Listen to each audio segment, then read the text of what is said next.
দেখুন, এমনিতে একটা কথা আছে জীবন নাট্য, কিন্তু জীবন কৃষ্ণ সাহার গ্রেফতারি নিয়ে যে নাট্যটা চলল, মানে ঘন্টার পর ঘন্টা, প্রায় ৬৭ ঘন্টার নাটক চলল, সেটা ক্যামেরায় ধরা আছে আমাদের। আমি তদন্তের একাধিক গুরুত্বপূর্ণ প্রশ্ন আছে, আমি প্রাক্তন সিবিআইয়ের কর্তা ডক্টর উপেন বিশ্বাস এবং রাজ্যের প্রাক্তন আইজি পঙ্কজ দত্ত আমাদের সঙ্গে আছে, আমি স্পেসিফিক্যালি তদন্তের ক্ষেত্রে আসব, কিন্তু তার আগে আপনাদের সামনে রাখবো যে প্রথম ফোনটা সেটা পাওয়া গেল ৩৮ ঘন্টার মাথায় এবং দ্বিতীয় ফোনটা ৬৭ ঘন্টার মাথায়। টান টান নাটক। এবং কেন এই জীবনকৃষ্ণবাবু সমস্ত ডিজিটাল এভিডেন্স নষ্ট করার ক্ষেত্রে এতটা তৎপর ছিলেন, এ প্রশ্ন বারবার উঠবে এবং এই প্রশ্ন এড়ানো যাবে না। দেখুন, কথায় বলে জলের অপর নাম জীবন, কিন্তু এক্ষেত্রে জল জীবনকে বাঁচাতে পারল না। ৬৭ ঘন্টা ধরে পুকুরে টানা তল্লাশি, প্রায় ৩.৫ দিন ধরে তন্ন তন্ন করে খোঁজার পর অবশেষে খোঁজ মিলল পুকুরে ফেলে দেওয়া বড়ুয়া তৃণমূল বিধায়ক জীবনকৃষ্ণ সাহার দ্বিতীয় মোবাইল ফোনটির। গোটা ঘটনার পরতে পরতে জড়িয়ে রইল নাটকীয়তা। একের পর এক চমক, এ যেন মুর্শিদাবাদের মোবাইল মিস্ট্রি।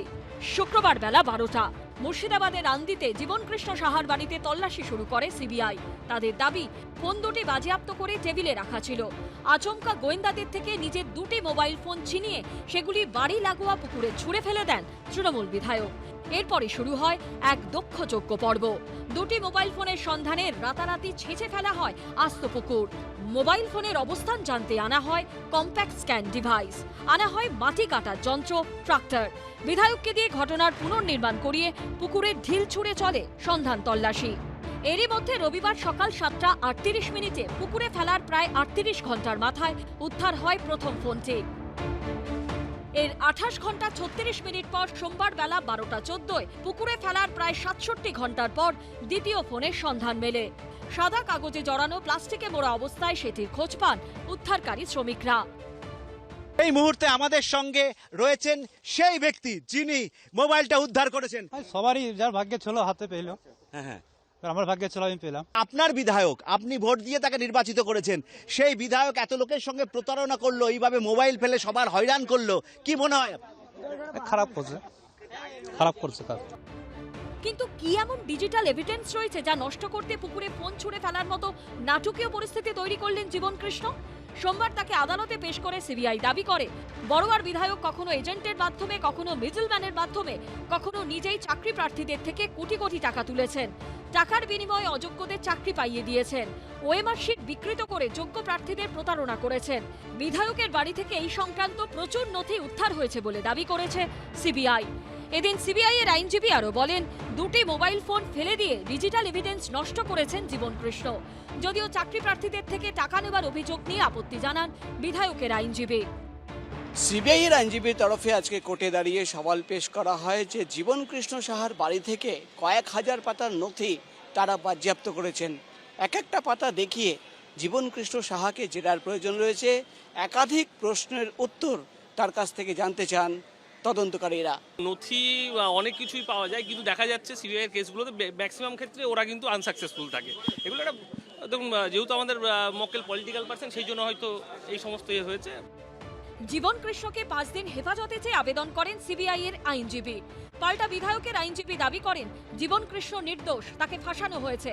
তার বাড়িতে 2.5 ও 7 বছরের সন্তান রয়েছে, স্ত্রী রয়েছেন, তাদের সঙ্গে দেখা করতে দেওয়ার আবেদনও জানানো হয়।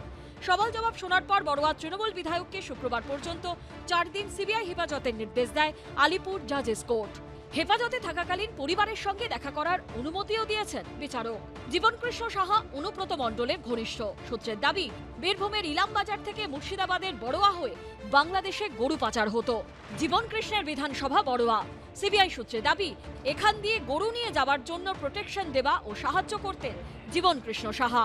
অনুব্রত মণ্ডলের নির্দেশে জীবনকৃষ্ণ সাহা এই কাজ করতেন কিনা তা খতিয়ে দেখা হচ্ছে।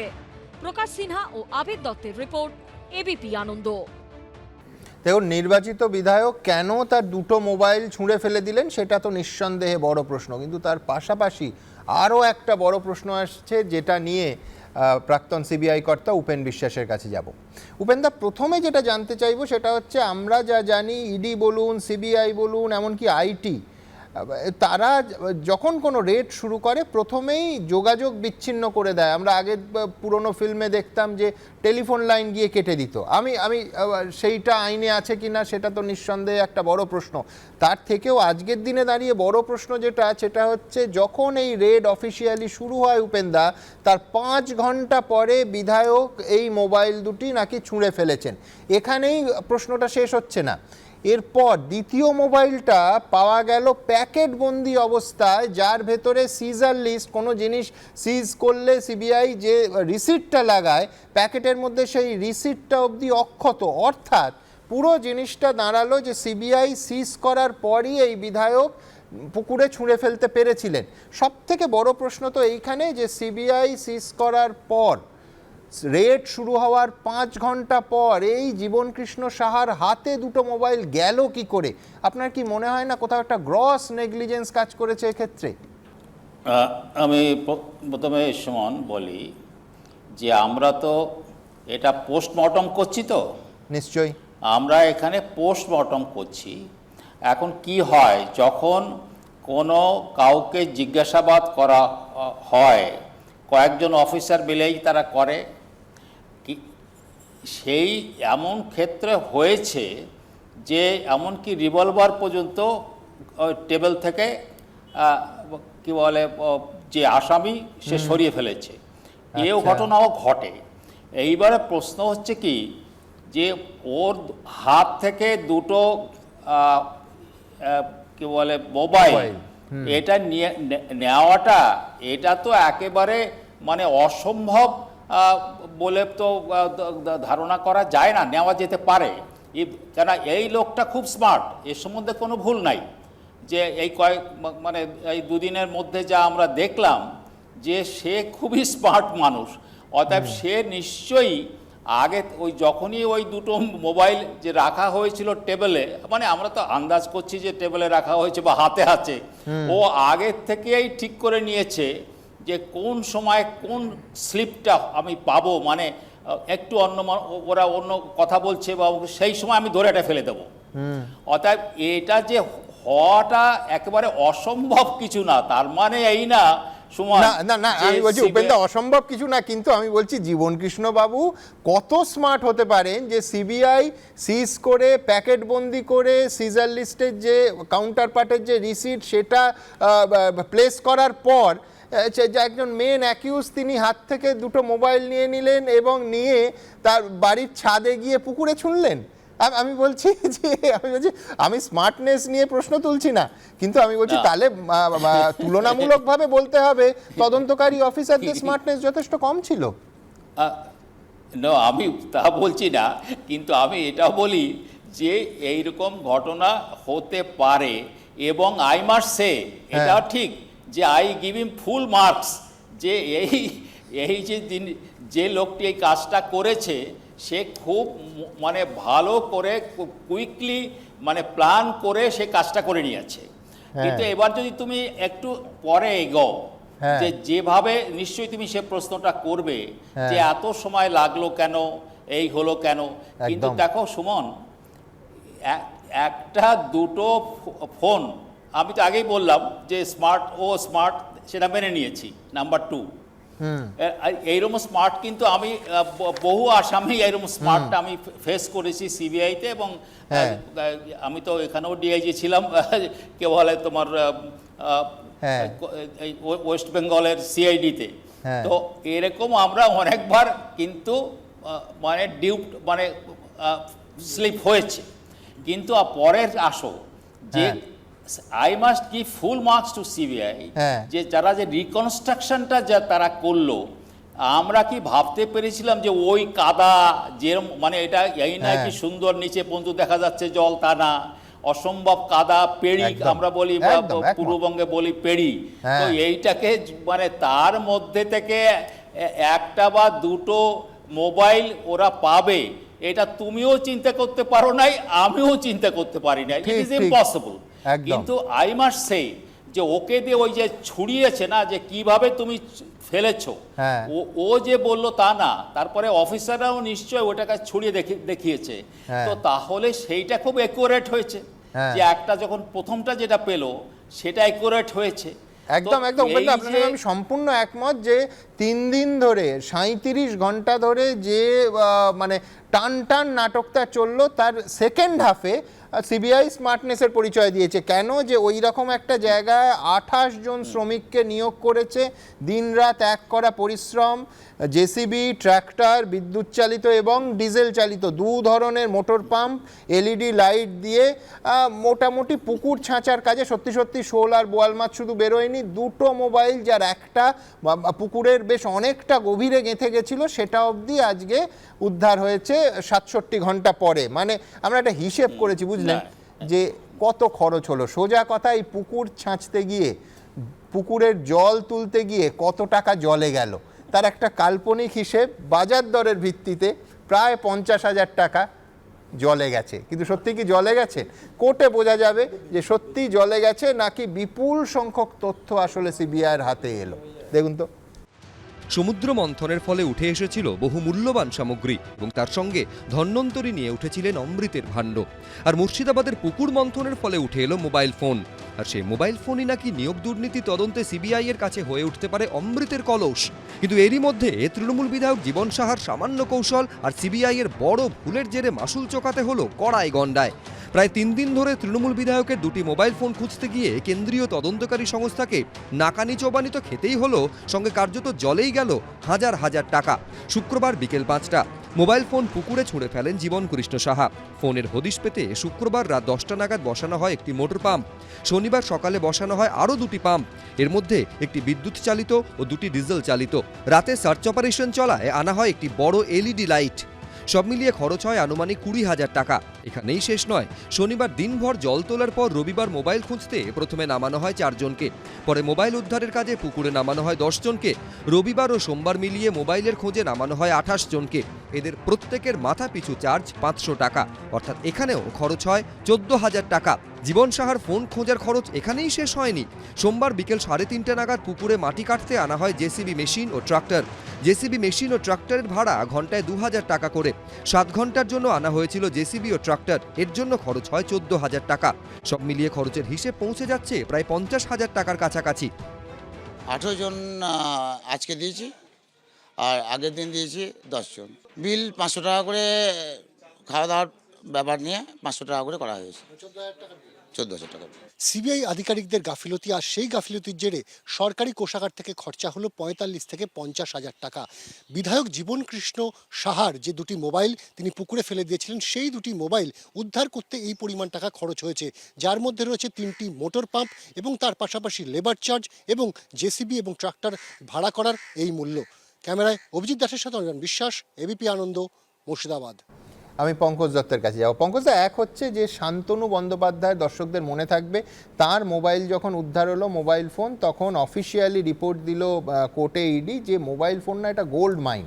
আমি বলছি আজকের দিনে দাঁড়িয়ে তদন্ত সিবিআই হোক বা ইডি কতটা এই ইলেকট্রনিক এভিডেন্সের ওপর ডিপেন্ড করে যে 37 ঘন্টা ধরে, হিন্দিতে একটা শব্দ আছে মাসাক্কাত, সেই ঘাম ঝরিয়ে এই এতজন শ্রমিক দিয়ে পাওয়া গেল এবং পাওয়ার পর মনে করা হচ্ছে যে অমূল্য একটা তথ্য উদ্ধার হয়েছে। পঙ্কজদা, আপনাকে প্রথমে বলি যে পুলিশি তদন্ত আগে যেটা ছিল যে সোর্স ওরিয়েন্টেড এবং সত্যিকারের তদন্তটা ধাপে ধাপে যেভাবে চলার কথা, without any assistance of technical gadget, সেটা কিন্তু ছিল। উপেন বিশ্বাস যখন জয়েন্ট ডাইরেক্টর সিবিআই ছিলেন, যখন লালু প্রসাদ যাদব কোনো একটা মুখ্যমন্ত্রীকে প্রথম অ্যারেস্ট করা হলো, সেই সময় কিন্তু মোবাইল ফোনের জন্ম হয়নি, তখন কিন্তু উনি এই টেকনিক্যাল অ্যাসিস্ট্যান্স এত পাননি। কিন্তু সেই সময় কিন্তু উনি লালু প্রসাদ যাদবকে অ্যারেস্ট করে যে পেশাদারিত্ব, যে নৈপুণ্য সিবিআই কুড়িয়েছিল আন্ডার হিজ লিডারশিপ, আজকে কিন্তু সিবিআইয়ের সেই পেশাদারিত্ব তলানিতে ঠেকেছে। আপনি খেয়াল করে দেখবেন যে লালন শেখের মৃত্যু ওদের হেফাজতে হয়েছে। আজকে দেখবেন শুধু অভিজিৎ গাঙ্গুলি না, আজকে সিবিআই কোর্টে, স্পেশাল কোর্টে আপনার যারা নিম্ন স্তরের যারা মাননীয় বিচারক, তারা কিন্তু কথায় কথায় ওদেরকে কস্ট ডিগ্রি মার্ক পাস করছেন। তাহলে আজকে প্রশ্ন হচ্ছে নিম্ন আদালতের বিচারকরাও প্রতিদিনই দেখছি আমরা সিবিআইয়ের যে পেশাদারিত্ব তলানিতে ঠেকেছে। আপনি একবার ভাবুন যে আপনি 50,000 টাকার হিসেব দিলেন, আমি অন্য অ্যাঙ্গেলে চিন্তা করছি, জাস্ট থিঙ্ক রিভার্স, যে সেটা হচ্ছে এই যে 70 ঘন্টা যখন জল ছেঁচার কাজে আপনি ব্যস্ত ছিলেন, সেইটা জল না ছেঁচে যদি আপনি আসামিকে ইন্টারোগেট করতে পারতেন, তাহলে আপনি কি রিট্রিভ করতে পারতেন গোল্ড মাইন থেকে? সেটা কিন্তু আপনি পারলেন না। তাহলে সিবিআইয়ের পেশাদারিত্ব কিন্তু আজকে সেই জায়গাতে নেই। এবং সিবিআই ধরুন সেই রকম স্মার্ট অ্যাকিউজ যিনি ফোন ফেলতে পারেন, সিবিআই হেফাজত থেকে সিজ করা ফোন ফেলে দিতে পারছেন, তিনি এই সময় যে অন্য তথ্য প্রমাণ নষ্ট করেননি তার গ্যারান্টি কোথায়? নো, আপনাকে আরো বলছি, এটা আমার বলার কথা। তখনও কিন্তু খেয়াল রাখতে হবে যে জীবনকৃষ্ণবাবু গ্রেফতার হননি, গ্রেফতার হয়েছেন আজকে সকাল 5:30টায়। মজার কথা আপনি দেখবেন যে ওরা দুটো মোবাইল যখন সিজ করেছে, ওদের সিজার লিস্টটা তখন কমপ্লিট হয়ে গেছে। এইবার সিজার লিস্টটা কমপ্লিট হয়ে যাওয়ার পর সেই জিনিসটা কখনো আসামির পজিশনে যাবে না। That will be solely in the custody of the CBI authority. এবং এই যে ওরা ফোনটা ফেলতে পারলো, এটা প্রমাণ করে উপেন বিশ্বাস সাহেব যতই সিবিআই উনি সিবিআইতে ছিলেন, সফট কর্নার আছে, কিন্তু পরিষ্কার কথা সিবিআইয়ের পেশাদারিত্ব নৈপুণ্য কিন্তু অনেকটা নেমে গেছে, যার জন্য আমি আজকে আপনাকে বলছি যে এটা কিন্তু তাদের কোশ্চেন মার্ক আনবে তাদের এই ব্যাপারটা। আর একটা টেলিফোন, মনে রাখবেন telephone is a mini computer, ওর মধ্যে বহু কিছু আছে। ওর মধ্যে হোয়াটসঅ্যাপ চ্যাট থেকে আরম্ভ করে SMS থেকে আরম্ভ করে কার সঙ্গে টেলিফোন আমি কথা বলেছি, সমস্ত কিছু ওর মধ্যে গোল্ড মাইন বললে ভুল বলা হবে। ওর মধ্যে প্রাণ ভোমরা আছে। এবং যে ফোন দুটো ফেলে দিয়েছে, ওই ফোন দুটো যদি আপনার ফরেন্সিক অডিট করা যায় এবং যদি সত্যিকারের ডাটাগুলো রিট্রিভ করতে পারে, তাহলে আমি কিন্তু আপনাকে বলছি, আপনি জানবেন বহু লোক কিন্তু ফেঁসে যাবে। এবং সেই যারা ফাঁসবে তারা কিন্তু এখন থেকে দে আর কাউন্টিং দেয়ার ডেজ। আমার এই কথার মধ্যে কোনো রকম সন্দেহ নেই। আমি একবার উপেন্দার কাছে যাব। উপেন্দা, এক হচ্ছে আজকে ঘটনাচক্রে শুভেন্দু অধিকারী মঞ্চের ওপর থেকে আমি শুনছিলাম বলছিলেন যে গর্বের সিবিআই, গর্বের ইডি, আমি তার সঙ্গে গর্বের রাজ্য পুলিশ, গর্বের কলকাতা পুলিশ, গর্বের সিআইডি বলতেও অসুবিধে নেই। কিন্তু আমার বক্তব্য যে প্রফেশনাল ইয়ার্ডস্টিক, সেখানে যদি প্রশ্ন ওঠে তাহলে তার সঙ্গে আজকের এই 2023-এ দাঁড়িয়ে রাজনৈতিক গাদাগুচ্ছের প্রশ্ন, অনাবশ্যক প্রশ্ন উঠতে থাকে। আমার প্রশ্ন হচ্ছে যে এই ইলেকট্রনিক এভিডেন্স, আমি তদন্তের স্পেসিফিক্যালি এই তদন্তের ক্ষেত্রে আসি, যে আপনার কি মনে হয় যে এই এত ঘন্টা জলের নিচে থাকা সত্ত্বেও একটা ফোন তো প্লাস্টিক বন্ধ ছিল না, প্রথম ফোনটি তো সেইটা, এবং ছিল বেশ অনেকক্ষণ, আমি দেখছিলাম যে জলের নিচে 38 ঘন্টা ছিল, তারপরও ডেটা ইত্যাদি রিট্রিভ করা যায় বলে যে আত্মবিশ্বাসী তদন্তকারীরা, পঙ্কজ দাও বললেন, আপনিও কি সহমত? আমি এবার একটু বলি সুমন, আমি দেখেছিলাম একটা মোবাইল, মানে সে নৌকোতে আমাদের চলতে হয়েছিল, তখন একটা মোবাইল পড়ে যায় এবং সেই মোবাইলটা প্রায় 20 ফুট জলের তলায় চলে যায়। প্রায় 2-3 ঘন্টা লাগলো সেটাকে ওঠাতে। এইবার প্রশ্ন হচ্ছে কি, যে ওই জলের থেকে ওটাকে নিয়ে কতটা এভিডেন্স ওখান থেকে আমরা পেতে পারি। সিবিআইয়ের 2-1জন অফিসার আগের থেকেই ছিল, যারা মানে বাই ট্রায়াল অ্যান্ড, তখন তো এত খালি টেকনোলজি হয়নি, আমাদের ওই সিবিআইতে 2জন কেরানি ছিল, তারা এত সুন্দর ওই ট্রায়াল এরার মেথড করতে এই মোবাইলগুলো সে ডিল করতো। এইবার আমি তোমাকে বলি, আমি যখন টেলিফোন করছি বা তুমি আমাকে টেলিফোন করছো, এ তো সব কিছুই একটা জায়গায় রয়েছে। অতএব আমার ফোন থাকুক বা না থাকুক, আমি কি বলেছি, তুমি কি বলেছো, এটা রিট্রিভ করা যায়। এমনকি হোয়াটসঅ্যাপ, ঠিক আছে, একেবারে সার্ভিস প্রোভাইডারের সার্ভার থেকে রিট্রিভ করা যায়, একেবারে একমত, রিট্রিভ করা যায়। তো দেয়ারফর এই যে সিবিআই দেখো একটা গুণ আছে আমাদেরও, আমরা সিবিআই অফিসার্সরা খুব একটা বড় যে ব্রিলিয়ান্ট ইন্টেলিজেন্ট কিছু না, কিন্তু সিবিআইয়ের একটা ট্র্যাডিশন আছে কি, লেগে থাকো, মানে জিনিসটা লেগে থাকতে হবে। এই যে দুটো ফোন সে যেভাবেই হোক, তার মানে সেটা তো একটা ল্যাপস হয়েছে, আমরা আগেই আলোচনা করে নিয়েছি, কিন্তু ওই দুটো ফোন যে খুব গুরুত্বপূর্ণ, এবং ওই কাদার মধ্যেই ফেলো তুমি আর যার মধ্যেই ফেলো, ওর সব রেকর্ড রয়েছে, তার সিস্টেম, তার যে সিস্টেম আছে সেখানে রয়েছে। অতএব আমার মনে হয় যে ওই কাদার মধ্যে ফেলার ফলে যে কিছু ওখান থেকে রিট্রিভ করা যাবে না, এটা ঠিক নয়। তবে হ্যাঁ, যে যতখানি একেবারে লাইভ যদি পাওয়া যেত ততখানি যে পাওয়া যাবে তা না, কিন্তু ইভেন দেন হ্যাঁ আমি আজকে বলছি না, কিন্তু আমাদের হয়তো সারপ্রাইজ হয়ে যাব যে ওই দুটো ফোনই উইল বি দ্য মানে যে সবচেয়ে গুরুত্বপূর্ণ এভিডেন্স। উনি আগেই আমার একজন কলিগ, বয়সে নিশ্চয়ই আমার থেকে আমাদের বড়ই হবে ও, তো ও বলেছে যে ওখান থেকে যে জিনিসটা বেরোবে তাতে কিন্তু অনেকেরই সমস্যা হবে। না আমরা দেখবো যে সেটা সিবিআই বা ইডির ভাষায় গোল্ড মাইন হয় নাকি একবারে এলডোরাডো হয়। কিন্তু জোকস অ্যাপার্ট, উপেন্দা, আমি প্রথম বাক্যটা মিস করেছিলাম, এই যে নৌকো করে যেতে গিয়ে ফোন পড়ে যাওয়ার কথা, এটা কোন কেসের কথা আপনি বলছিলেন? লালু প্রসাদ যাদবের কেসই? না আমি না ওটা বলতে পারবো না, মানে কোন কেস বলা যাবে না। ফাইন বলতে হবে না আমার। এইখানে কিন্তু একটা, যেহেতু পঙ্কজদা মনে করিয়ে দিলেন, আপনার দ্বিতীয় প্রশ্ন থাকবে। দেখুন, এই কেন্দ্রীয় এজেন্সির প্রতিদিন যে অনগোয়িং তদন্ত চলছে উপেন্দা, তাতে আমরা সংঘাত দেখছি। কেন সংঘাত দেখছি? যে রাজ্য সরকার, রাজ্য প্রশাসন, রাজ্যের পুলিশ বনাম সিবিআইয়ের বিভিন্ন কেসে একেবারে মানে কখনো কখনো হেড অন কলিশন দেখছি। কিন্তু আপনি এই লালু প্রসাদ যাদবের কেসে যখন লালু প্রসাদের বিরুদ্ধে তদন্ত চালাচ্ছেন, এমনকি গ্রেফতার করছেন, তখন লালু প্রসাদ অন্য কেউ নন, কোনো পার্টির মহাসচিব নন, একেবারে রাজ্যের মুখ্যমন্ত্রী। অর্থাৎ আপনার এই কেসে অত বছর আগে এই কেন্দ্র বনাম রাজ্যের সংঘাত তো চূড়ান্ত জায়গায় যাওয়া, মানে আজকের বিচারে দেখলে গেছিল বলে মনে হয়। কিন্তু তা কি হয়েছে? এই রাষ্ট্রযন্ত্র মানে কেন্দ্রীয় রাষ্ট্রযন্ত্র বনাম রাজ্যের রাষ্ট্রযন্ত্র যে সংঘাত, সেটা কি লালু প্রসাদকে আপনি যখন অ্যারেস্ট করছেন বা একটার পর একটা তদন্তর তথ্য প্রমাণ সামনে নিয়ে আসছেন, এই সংঘাত আজকের পশ্চিমবঙ্গে দাঁড়িয়ে প্রতিদিন যে সংঘাত দেখতে হচ্ছে, সেই সংঘাত আপনাকে ফেস করতে হয়েছিল উপেন্দা? এবার আমি বলি, তুমি শুনলে খুশি হবে যে আমার যে জেড ক্যাটাগরি যে আমার সিকিউরিটি ছিল পাটনাতে, সেই সিকিউরিটিটা ছিল স্টেট পুলিশের, এবং আমরা স্টেট পুলিশ থেকে সম্পূর্ণ কোঅপারেশন পেয়েছি।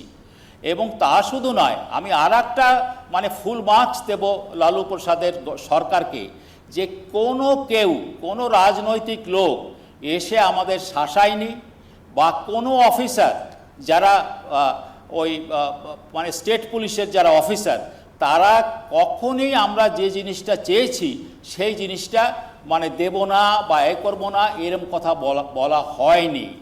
অতএব আমি এই দিকে এখন যদি আমি এটা এই আজকের পশ্চিমবঙ্গের কথা বলি, এই জন্য যুদ্ধ হচ্ছে। এটা কথা হয় যখন হাইকোর্টের আদেশে কেস হচ্ছে, মানে সেখানে মনিটরিং করছে হাইকোর্ট, এবং সেখানে বলা আছে, আমার এই কলিগের সেখানে বলা আছে রাজ্য পুলিশ, রাজ্য সরকার সম্পূর্ণভাবে কোঅপারেশন করবে, যা যা দরকার, গাড়ির দরকার, মানুষের দরকার, এমনকি অফিসার যদি দরকার হয়, সে অফিসার যারা সিবিআইতে তারা নেবে। আমরা অনেক সময় কি করি যে ওই স্টেট পুলিশ থেকে কিছু অফিসার নিতে হয়, একদম, কেন তারা কিন্তু ওই গ্রাউন্ডের ব্যাপারটা জানে যে কোন জায়গাটা কি আছে, কোন জায়গাটা কি আছে। তো এখানে সম্পূর্ণ আলাদা কথা, এটা এইভাবে হয় না, মানে এইভাবে চলে না।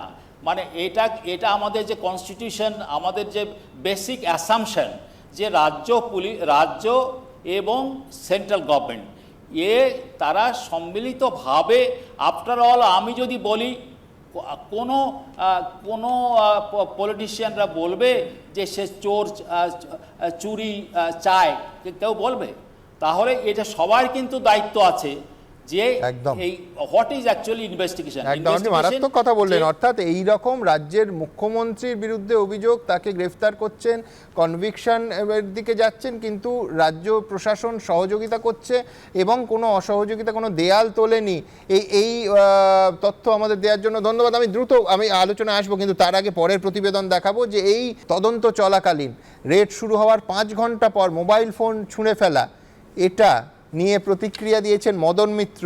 ইনফ্যাক্ট মদন মিত্র সিবিআইয়ের হাতে গ্রেফতার হয়েছিলেন, কিন্তু আজকে মদন মিত্র মনে করছেন যে না, এই প্রসঙ্গেই মোবাইল ছুঁড়ে ফেলার ক্ষেত্রে গাফিলতি হয়েছে।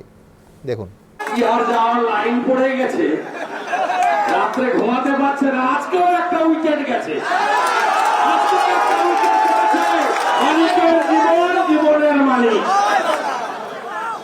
কটা হলো, কটা এমএলএ হলো? তিনটা। এখনো 5-6 জন এমএলএ কে অলরেডি টার্গেট করেছে, কিন্তু খুঁজে দেখুন তো বিজেপির কোনো এমএলএ কে টার্গেট করেছে? নিয়োগ দুর্নীতি কাণ্ডে তদন্তে নেমে বহিষ্কৃত তৃণমূল নেতা শান্তনু বন্দ্যোপাধ্যায়ের মোবাইল ফোনটিকে সোনার খনি বলে উল্লেখ করেছিল ইডি। তবে কি জীবন কৃষ্ণের মোবাইল ফোন আসতো ইলডোরাডো, না হলে সিবিআই এর দুদে অফিসারদের সামনে থেকে কার্যত ছো মেরে ফোন দুটি তুলে এনে তথ্য প্রমাণ লোপাটের এমন মরিয়া চেষ্টা কেউ করে? তবে সূত্রের খবর, এই ঘটনায় অভিযানের দায়িত্বে থাকা সিবিআই অফিসারদের উপর বেজায় ক্ষুব্ধ দিল্লি সিবিআই সূত্রে খবর, বড়োয়া তৃণমূল বিধায়ক জীবন কৃষ্ণ সাহাকে ম্যারাথন জিজ্ঞাসাবাদের সময় মোবাইল ফোন দুটি বাজেয়াপ্ত করে নেওয়া হয়। টেবিলের উপর রেখেই তৃণমূল বিধায়ককে জিজ্ঞাসাবাদ পর্ব চলছিল। একটি ফোন সাদা কাগজে মুড়ে প্যাকেটের মধ্যে ভরেও ফেলেছিলেন আধিকারিকরা। সেই অবস্থা থেকে ফোন দুটি তুলে নিয়ে সোজা বাড়ির পাশের পুকুরে ফেলে দেন জীবন কৃষ্ণ। কিন্তু কি করে সিবিআই এর সামনে থেকে ছো মেরে তুলে নিয়ে মোবাইল পুকুরে ফেলা সম্ভব? সূত্রের খবর, সাধারণত কারোর বাড়িতে এই ধরনের তল্লাশির সময় শুরুতেই মোবাইল ফোন বাজেয়াপ্ত করা নিয়ম।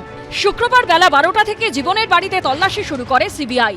5 ঘন্টা পরও কিভাবে জীবন কৃষ্ণর সামনে ফোন রেখে দেওয়া হলো, উঠছে সেই প্রশ্ন। এই ঘটনার দায়িত্বে থাকা সিবিআই আধিকারিকদের চরম গাফিলতি রয়েছে বলে মনে করছে দিল্লি। সূত্রের খবর, এ ব্যাপারে অভিযানের দায়িত্বে থাকা অফিসারদের কাছে রিপোর্ট তলব করা হয়েছে।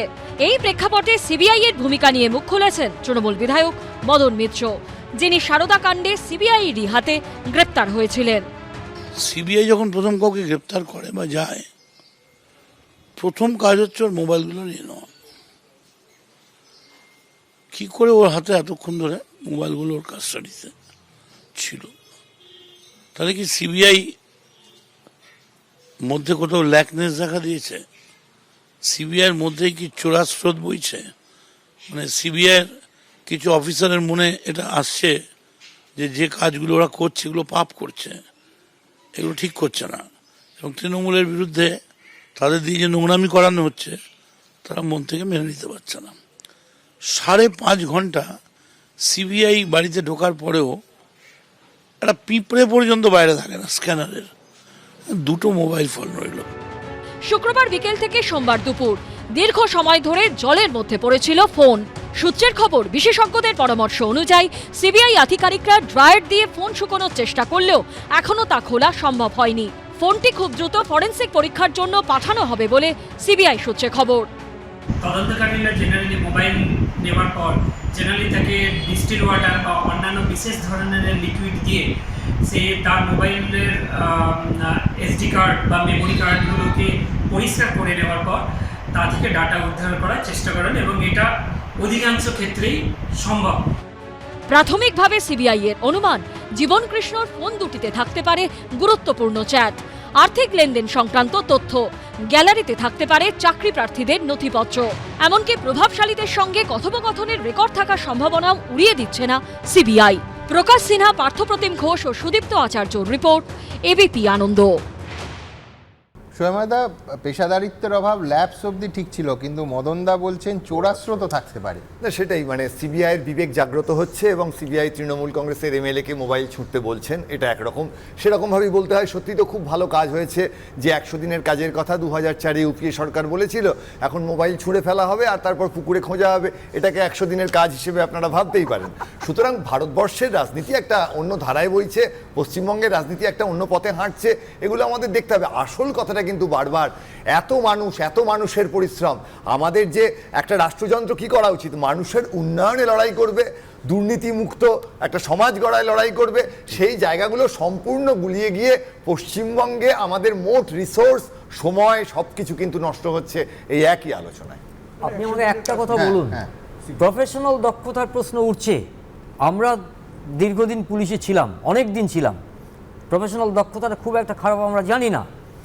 আমার প্রশ্ন হচ্ছে, যখন সৎচন্দন কি অসৎচন্দনের প্রশ্ন উঠছে, তাপস মণ্ডলের প্রশ্ন যখন উঠছে, দীর্ঘদিন তারা কেন বাইরে আছেন? কি রিজন? কি কারণটা কি? এই যে লোকগুলোকে বাইরে রাখা হচ্ছে, তাহলে তারা কি তখন এভিডেন্স ট্যাম্পার করছেন না? তখন কি তারা অন্য কোনো কাজ করছেন না? স্ক্যানারে কি করে আপনি জানতে পারবেন? এই জন্য আপনাকে বলছি যে সিবিআই যে কাজকর্মটা করছে, সব কাজ যে ঠিক করছে। দেখুন, সিবিআইকে আমি এখনো বিশ্বাস করি, it is the premier investigating agency in India. এর মধ্যে কোনো সন্দেহ নেই, কিন্তু তাদের যে যেটা বলছেন না পয়লা একদম ঠিক, যে আলমাল মালিককে নিয়ে আমরা এত কথা বলেছি যে গোপাল দলপতি আলমাল মালিক নাম চেঞ্জ করে সে প্রকাশ্যে তোমাদের চ্যানেলে বলছে যে আমি নাম চেঞ্জ করেছি এই কারণে, তারপর সে দিব্যি ঘুরে বেড়াচ্ছে আর দিব্যি স্টেটমেন্ট দিয়ে বেড়াচ্ছে। অদ্ভুত কেন? এটা কি তদন্তের ঘটনা নাকি? অন্য রাজ্যে আদালতের হস্তক্ষেপ ব্যতি রেখেই কিন্তু অ্যারেস্ট হচ্ছে, এখানে কোর্টের মনিটরিং এ এটা হওয়ার পর ইডি সিবিআই এর ক্ষেত্রে এই দুর্বলতা, এটা ভেরি আনফরচুনেট। আমার কথা হলো পলিটিক্যাল বার্গেনিং এর ক্ষেত্রে ইডি সিবিআই ব্যবহৃত হচ্ছে কিনা এটা খতিয়ে দেখা দরকার। এত কিছু সব সিরিয়াস আলোচনা হলো, মাঝখানে মদনদার বক্তব্য শুনলাম। একটা হিন্দিতে খুব কথা আছে, হাম তো ডুবে হে সনম তুমি ভি লে ডুবেঙ্গে। মদনদা দেখছে এত দেরি কেন করছে, মোবাইল ছুটতে পারছে, কি তথ্য বেরিয়ে যাচ্ছে ওখান থেকে, আমি তো ছিলাম তোরাও আয় দেখ কেমন লাগে, এরকম একটা ব্যাপার। চোরা স্রোত, আমি জানতাম মদন মিত্র মনের চোরা স্রোত বোঝেন, সিবিআই এর চোরা স্রোত বোঝেন, এটা জানতাম না। এই যে উপেনবাবু বলতে বলতে একটা কথা সিবিআই সম্বন্ধে বললেন না, যে সিবিআই এর একটা বড় গুণ হচ্ছে লাগে রাহো, কথাটা উনি ব্যবহার করলেন, টেনাসিটি এবং লেগে থাকো, সেটা আমরা জানি। তার কারণ দেখেওছি নোবেল চুরিটা এখনো সিবিআই লেগে আছে, রবীন্দ্রনাথের নোবেল চুরি বলছি, আমরা অপেক্ষা করছি।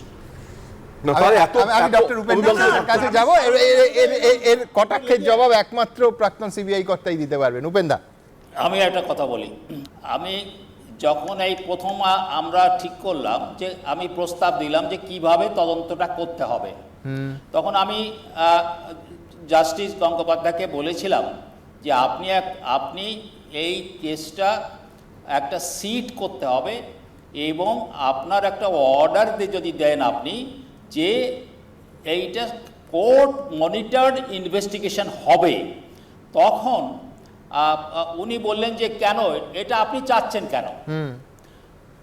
তখন উনি অন্য যারা ছিলেন ওখানে প্লিডার্স তাদেরকে জিজ্ঞেস করা হলো যে আপনারা কি বলেন, তখন তারা বললেন কি যে ডক্টর বিশ্বাস যা বলছেন ঠিকই বলছেন। এইবার আমি একটা কথা বলি সুমন, এই একটা সিট করে এবং যদি কোর্ট মনিটরড হয় এবং সেটা অর্ডার যদি হয়, তাহলে এমনকি ডাইরেক্টর সিবিআইয়ের কোনো হাত থাকে না, এমনকি প্রধানমন্ত্রী পর্যন্ত কিচ্ছু করতে পারবে না।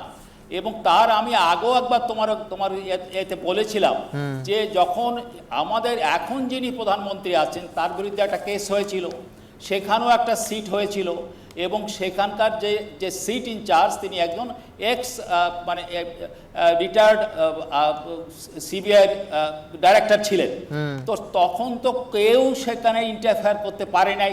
এখানেও তেমনি, এখন এখানেও তেমনি কার ক্ষমতাও নাই, কার কোনো ক্ষমতা নাই। তিনি অর্থাৎ আপনি বলছেন উপেন্দা, যেহেতু কোর্ট মনিটরড এবং সত্যি কথা বলতে এত ক্লোজলি মনিটরড, সেখানে ইন্টারফেয়ারেন্সের সুযোগ যথেষ্ট কম। কিন্তু আপনারা কি বলছেন? আপনারা জানেন আমাদের ভেরিফাইড টুইটার এবং কু অ্যাকাউন্ট, সঙ্গে সুমন @IAM সুমন দে।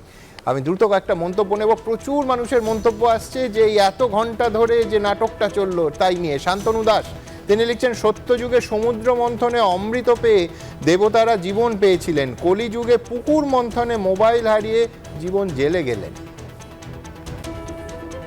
বিদ্যুৎ নায়ক লিখছেন, লালন শেখের মৃত্যুর পর জীবনকৃষ্ণবাবুর মোবাইল পুকুরে ছুঁড়ে ফেলার ঘটনা, দুটো ক্ষেত্রেই সিবিআইয়ের গাফিলতি মেনে নেওয়া যায় না। সঞ্জীবন বসাক লিখছেন, দোষী বলেই পুকুরে মোবাইল ফেলেছেন বিধায়ক। কল্যাণ প্রধান লিখছেন, আসল মাথা পর্যন্ত সিবিআই পৌঁছতে পারবে তো? মৃণালকান্তি পালিত লিখছেন, বিধায়ক নিজের বাবাকে দীর্ঘদিন ধরে নিগ্রহ করতেন, এটুকু খবরও দল রাখতো না।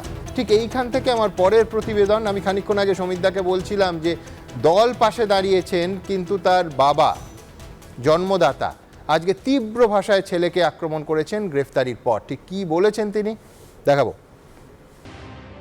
চাণক্য শ্লোকে আছে, একে নাপি কুবৃক্ষেন কটোরে স্থেন বহ্নিনা দহাতে তদ্বনং সর্বং কুপুত্রেণ কুলং সদা।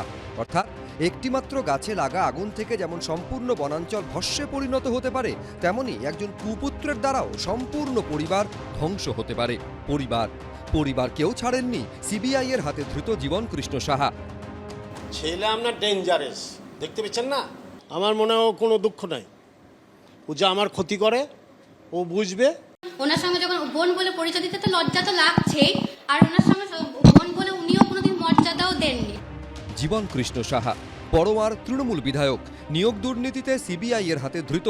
অভিযোগ, তিনি যে শুধু বহু যোগ্য প্রার্থীর যোগ্যতা ছিনিয়ে নিয়েছিলেন তাই নয়, খোদ জীবন কৃষ্ণের বাবাই বলছেন ছেলে ডেঞ্জারাস। তার অভিযোগ, ছেলে তার ক্ষেত্রে ঘুষ খেয়ে অন্যকে বরাত পাইয়ে দিয়েছেন।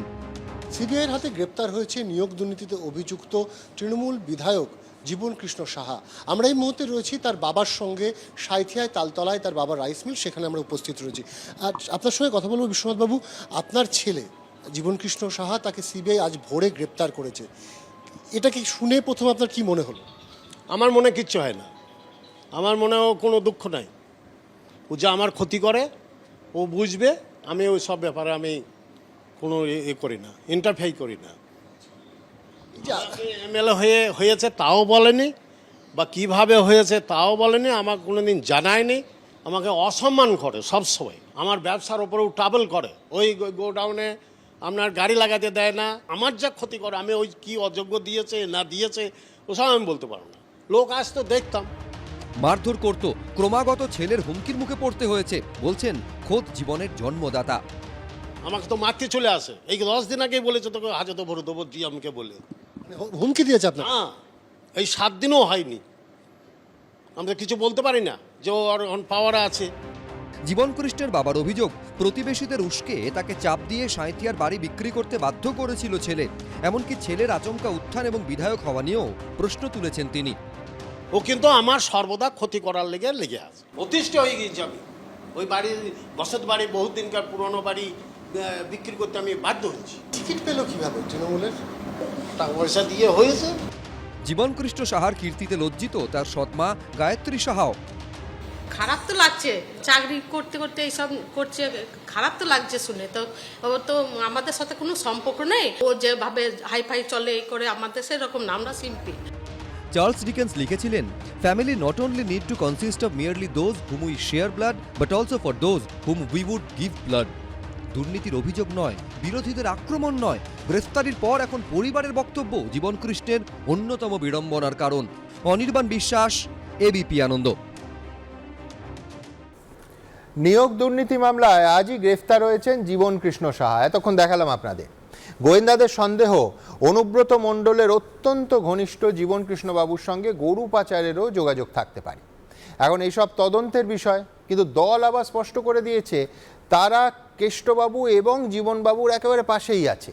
অনুব্রত মণ্ডলের অবশ্য আপাতত বীরভূমে ফেরার সম্ভাবনা দেখা যাচ্ছে না। ১,৫০০ কিলোমিটার দূরে তিহারেই আপাতত তাকে থাকতে হচ্ছে, কিন্তু বীরভূমের রাজনীতিতে তিনি না থেকেও রয়ে গেছেন। এসব নিয়েই আজকে অ্যানিমেশনে একটু রসিকতা। প্রভাবশালীরা কেস দেবেন না প্লিজ, কেস দেবেন না প্লিজ।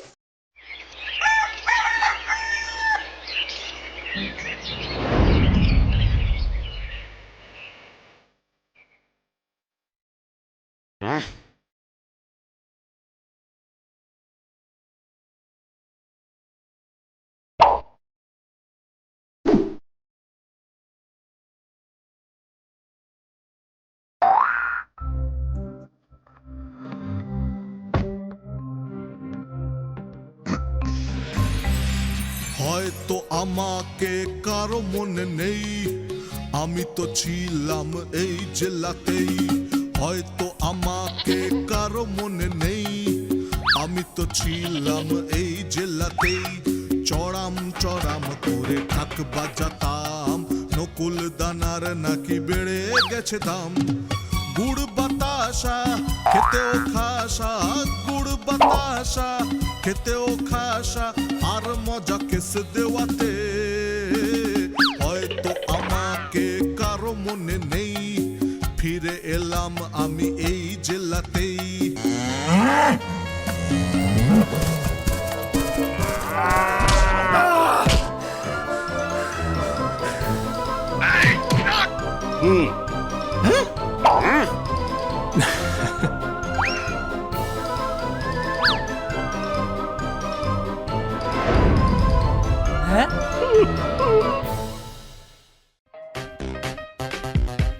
কেস দেবেন না প্লিজ।